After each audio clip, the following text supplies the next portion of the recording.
গুম প্রতিরোধে সত্য ও জবাবদিহিতা কমিশন গঠন করা হবে বলে জানিয়েছেন আইন উপদেষ্টা। তিনি বলেছেন, গুম প্রতিরোধে আইন করে যাবেন তারা। সেই সঙ্গে জুলাই আগস্ট গণহত্যায় যারা মানবতাবিরোধী অপরাধ করেছে তাদের সাজা নিশ্চিত করতে সরকার বদ্ধপরিকর। আর গুম প্রতিরোধ ও প্রতিকার আইন করতে গেলে বাধা আসবে বলে সতর্ক করেছেন রাষ্ট্রচিন্তক ফরহাদ মজহার। আরও জানাচ্ছেন ইশতিয়াক ইমন।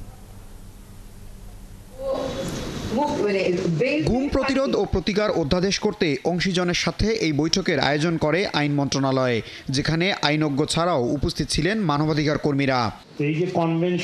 অনুষ্ঠানের শুরুতেই অনলাইন অ্যাক্টিভিস্ট পিনাকি ভট্টাচার্য আর অ্যাটর্নি জেনারেল বলেন, এই অধ্যাদেশের খসড়ায় বেশ কিছু অসঙ্গতি রয়েছে, যাতে সুবিধা পাবে আসামিপক্ষ। সেই সাথে এই আইনের আলাদা প্রয়োজন আছে কিনা তাও জানতে চান তারা। এই যে আপনার কমপ্লেক্স একটা জার্নি করছেন একটা মামলা দায়ের হওয়ার আগে, সেই কমপ্লেক্স জার্নিটাকে আসামিপক্ষকে অনেক বেশি সুযোগ দেবে। এখান থেকে আসামিরা আমাদের আইনের গলি দিয়ে বের হওয়ার সম্ভাবনা থাকবে। কমন রেসপন্সিবিলিটিটা শুধু আমাদের জন্য ডিফাইন করাটা জরুরি না, এটা শৃঙ্খলাবদ্ধ বাহিনী চালানোর জন্য কমান্ডটা শুদ্ধতা, বিশুদ্ধতা এবং এইটার নৈতিক অধিকার, নৈতিক স্ট্যান্ড পয়েন্ট, এটাকে ডিফাইন করে দেওয়া দরকার। অনুষ্ঠানে পরিবেশ উপদেষ্টা বলেন, গুম বন্ধ করতে হবে, আলাদা কমিশনের প্রয়োজন নেই।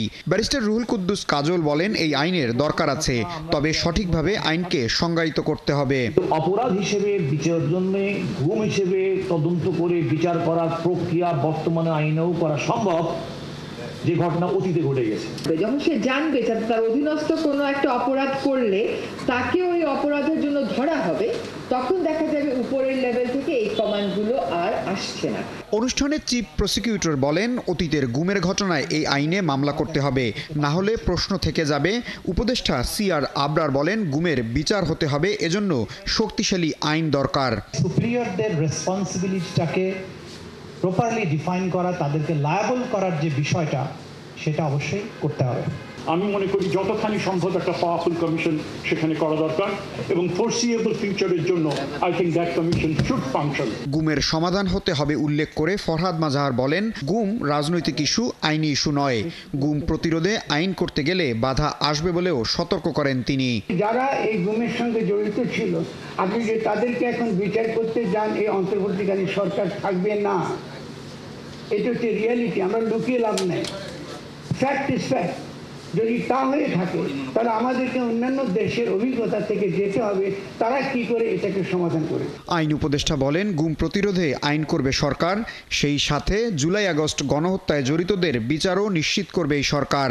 অনন্তকাল হানাহানি করে আমাদের এই জাতির মুক্তি হবে না, আমাদের জাতীয় ঐক্য করে উঠতে হবে। আমরা ট্রুথ এবং রিকনসিলিয়েশন কমিশন গঠন করব। ইউএনডিপি এবং আরও অনেকে ইনভলভ আছেন। আমরা ফিরে এসে আপনাদের সাথে অভিজ্ঞতা শেয়ার করব এবং আমরা যখন এই ট্রুথ অ্যান্ড রিকনসিলিয়েশন কমিশন করব। অধ্যাপক আসিফ নজরুল আরও বলেন, সত্য ও জবাবদিহিতা কমিশন গঠন করা হবে। এজন্য তিনি ও প্রধান বিচারপতি একটি প্রতিনিধি দল নিয়ে দক্ষিণ আফ্রিকায় যাবেন। খুব শক্তিশালী করতে চাই, এখানে যে কমিশন আছে। ইশতিয়াক ইমন, ৭১, ঢাকা।